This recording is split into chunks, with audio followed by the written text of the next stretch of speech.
আমার কোনো কথাই শুনলে না। আমি তোমার সাথে গেলে কি ক্ষতি হতো? এখানে তো ওরা সবাই আছে নাকি? আরে বাবা, রোগীর সংখ্যা ক্রমশ বাড়ছে, তাই তোমার এখানে থাকাটা অনেক বেশি দরকার। ইস, অনেকটা দেরি হয়ে গেল। আর একটু তাড়াতাড়ি বেরোলে ভালো হতো গো। তুমি এত চিন্তা করছো কেন হারুদা? যদিও প্রথমবার যাচ্ছি, কিন্তু আমি তো আর বাচ্চা ছেলে নই। আরে একটু মাঝি নেই কেন ঘাটে? শুধু শুধু কি আর চিন্তা করছি গো? ওই কালমুনি জঙ্গলটা একেবারে সুবিধের নয়। লোকে বলে ওখানে অনেক অপদেবতার বাস আছে। তাছাড়া বাঘ, ভাল্লুক, দত্তি, দানব সে তো আছেই।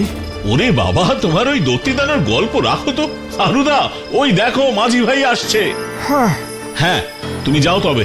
মাঝি ঘাটে নৌকা লাগালেই আমি চলে যেতে পারবো। বেশ, আমি যাচ্ছি তাহলে। ও মা, এ ডাক্তার বাবু যে যাবেন কোথায়? ময়ূরগঞ্জ। জলদি পৌঁছে দেবে তো?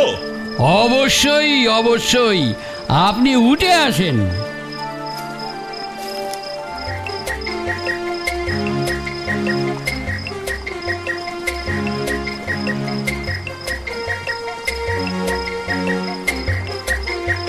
মাঝি ভাই। আজ্ঞে কর্তা। তোমার নামটা কি গো? আমার নাম কাশেম মিয়া। বেশ বেশ বেশ।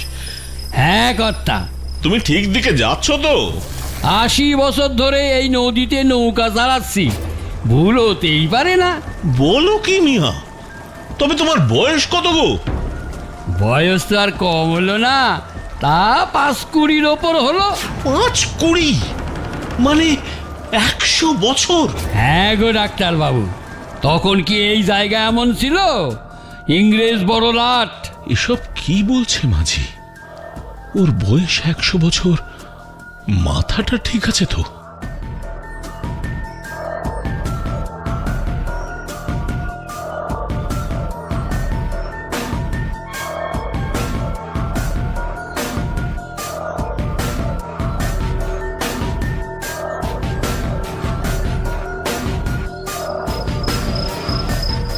এ আমাকে কোথায় নামালে মাঝি? এ যে শুধু জঙ্গল আর মাঠ, বাসের চিহ্নও তো দেখছি না। তবে কি ময়ূরগঞ্জ যাবার শেষ বাসটা চলে গেল? হ্যাঁ, হ্যাঁ, কি আশ্চর্য! মাঝি ভাই গেল কোথায়? ও মাঝি ভাই, মাঝি ভাই, মাঝি ভাই কোথায় গেল? ও মাঝি ভাই কোথায় গেলে? আরে লোকটা কি হাওয়ায় মিলিয়ে গেল নাকি?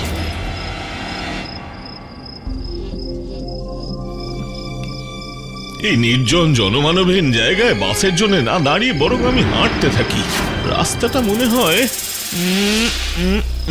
হ্যাঁ হ্যাঁ, ওইদিকে গেলেই পাবো। একটু এগিয়ে দেখি।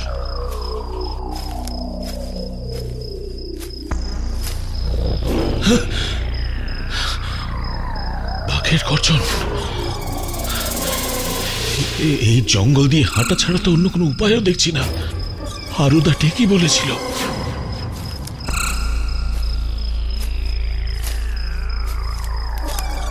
আরে আরে, ওই তো একটা লোক।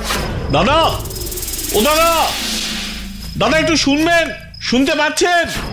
হ্যাঁ, এই আপনি কি ওঝা যে এত রাতে একা? ওঝা হবো কেন? আমি ডাক্তার। না মানে এত রাত্রে আপনাকে দেখে একটু ভয়। আমি ময়ূরগঞ্জ যাব। শেষ বাসটা কখন? বাস? হ্যাঁ বাস। সে বাস কি এখনো বসে আছে গো? ওখানে যাবেন কেন?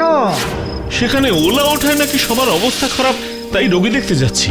ও আচ্ছা, ওই কালমুনি জঙ্গল পেরিয়ে চাঁপাডাঙ্গা, তারপর গা ময়ূরগঞ্জ।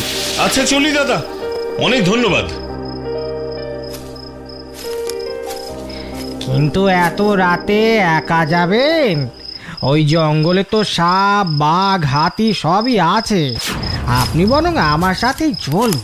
দাদা, রাতের মধ্যেই আমাকে ময়ূরগঞ্জ পৌঁছতে হবে। তবে আমিও জঙ্গলের দিকে যাই, চলুন। কেন? আপনি কি এই জঙ্গলে থাকেন নাকি? আরে না না, তা কেন? আসলে আমার বাড়ি ওই জঙ্গলে, তাই আমি বলি কি, আজ রাতটুকু আমার বাড়িতে কাটিয়ে যান। রাত তো বেশি বাকি নেই, সকালে চলে যাবেন খন। প্রস্তাবটা মন্দ নয়, এত রাতেই জঙ্গলের পথে হেঁটে যাওয়াটা নিরাপদ হবে বলে মনে হচ্ছে না। ঠিক আছে দাদা, চলুন আপনার বাড়ি যাই। বাসটা চলে গেল বলে। 30 বছর আগে আমার বাস চলে গেছে। মানে ভেবে দেখুন তো আমার কি অবস্থা। কি? না না, কিছু না। দাদা, আপনি কি এখানে আপনার পরিবার নিয়ে থাকেন? হ্যাঁ হ্যাঁ হ্যাঁ, পরিবারই বলতে পারে। মোট 12 জন মিলে আমাদের পরিবার। আরে বাবা, 12 জন, মানে বেশ বড় পরিবার তো। বাহ, খুব ভালো। হ্যাঁ, ভালো তো বটেই, কারণ আজ রাতে পরিবার আরো বড় হবে। এখানে একটু দাঁড়ান, আমি ভেতরে খবর দিয়ে আসি। সাধুচরণ বাবু, তারপরে ওই মাঝি, এদের সবার কথাগুলো যেন কেমন কেমন। মনে হয় এই জঙ্গলে একা একা থাকতে থাকতে এদের সবার মাথার দোষ হয়ে গেছে। উফ, সকাল হলে মাঝি। আসুন ভেতরে। কে? আগে আমি বাড়ির 6 নম্বর। সাধুচরণ একটু কাজে গেল। 6 নম্বর? 6 নম্বর মানে? এখন আপনি আগে ভিতরে চলুন, পরে সব কথা হবে।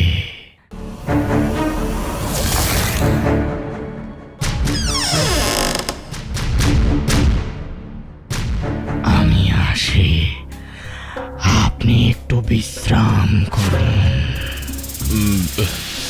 আমাকে একটু জল দেবেন? জল? হ্যাঁ, একটু খাবার জল। জল দেব কোথা থেকে? 30 বছর আগে তো নদী আছে আর জল পাবেন না। কিন্তু কর্তা, খাবার কিছু নেই, রাতটা উপোস করতে হবে, কিছু মনে করবেন না যেন। জলটা খেয়েই শুয়ে পড়ুন, আমরা যাই, অনেক কাজ বাকি আছে।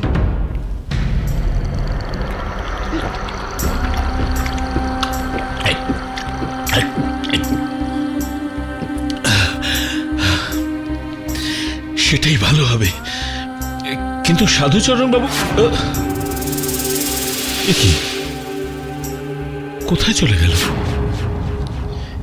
এদের সব ব্যাপারই কিরকম গোল মেলে। রোগী দেখতে এসে সব পাগলের পাল্লায় পড়েছে। যাকে আর তো কয়েক ঘন্টা।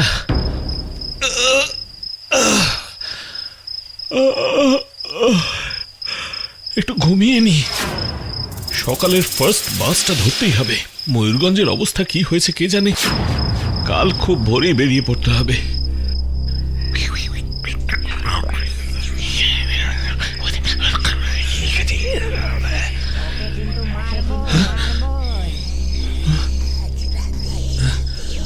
কোত্থেকে আওয়াজ আসছে? কারো যেন কথা বলছে।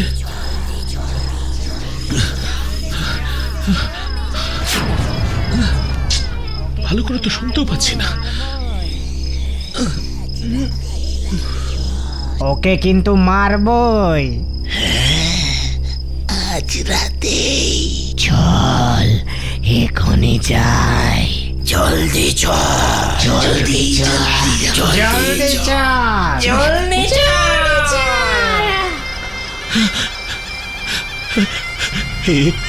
আমি কি শুনলাম? তবে কি ওরা জঙ্গলে দস্যু আমাকে মারবার ষড়যন্ত্র করছে? কি সাংঘাতিক!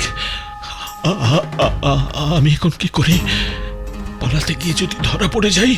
না না না, দরজা বন্ধ করে ঘরেই থাকি বরং। দরজাটা ভালো করে আটকেছিলাম তো, আগে সেটা দেখি। দরজাটা ভালো করে আটকেছে কিনা দেখি তো।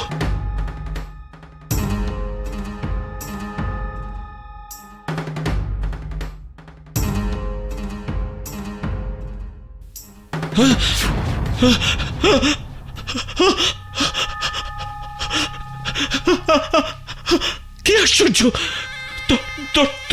দরজাটা কোথায়? দরজা কোথায়? নিজের হাতে তো তখন বন্ধ করলাম। ভারী বিপদ হলো তো, ভারী বিপদ হলো তো। দরজা দরজা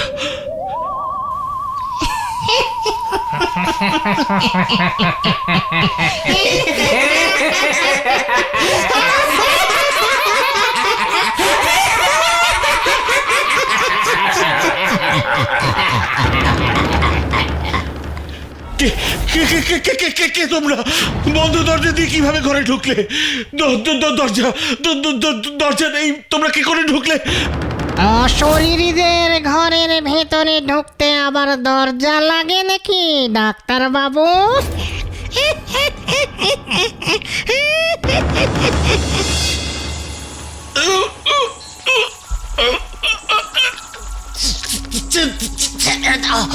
ছেড়ে দাও বলছি। টাকা টাকা পয়সা টাকা পয়সা নেই তো আমার কাছে। টাকা কে চেয়েছে আপনার কাছে ডাক্তার বাবু? তোমার দিন শেষ ডাক্তার বাবু, আমাদের হাতেই তোমায় মরতে হবে।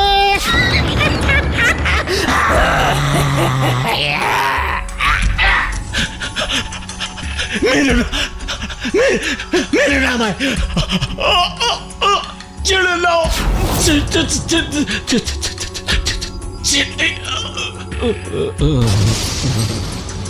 ও হলো হলুদপুরের ডাক্তার।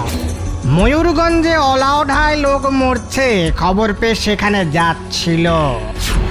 নদীর পাড়ে ওকে দেখতে পেয়ে আমি নিয়ে এসেছি। সেই আর কথা বাড়া নে আর কথা বাড়াস না।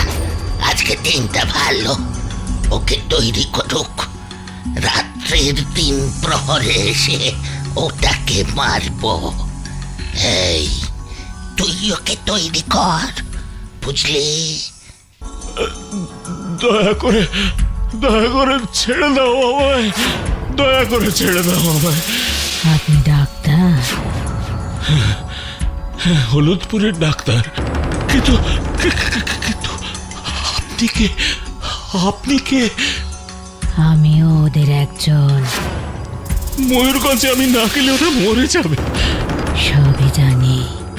ওদের যে ওষুধের দরকার, তাই আমি ওষুধ দিয়ে যাচ্ছিলাম। ডাক্তার বাবু, আমি বাঁচাবো আপনাকে। আপনি আমাকে বাঁচাবেন?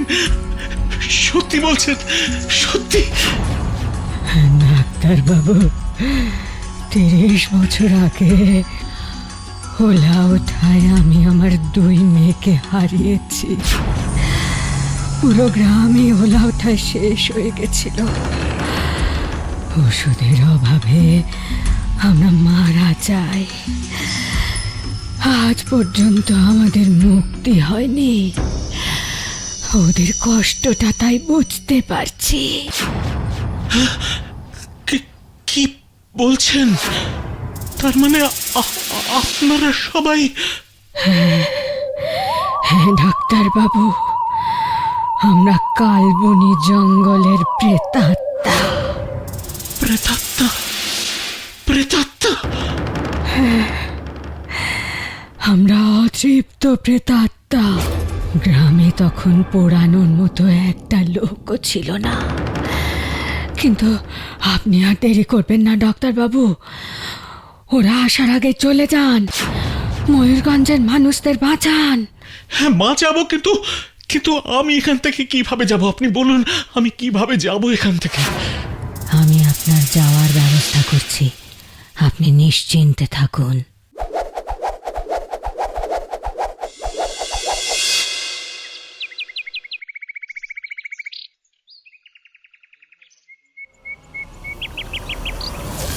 দাদা, ও দাদা, শুনছেন? আরে উঠুন উঠুন। ও দাদা, আরে আপনি ঘুমোচ্ছেন কেন? আপনি কি বাসের জন্য অপেক্ষা করছিলেন? কোনো পশু তাড়া করেছিল?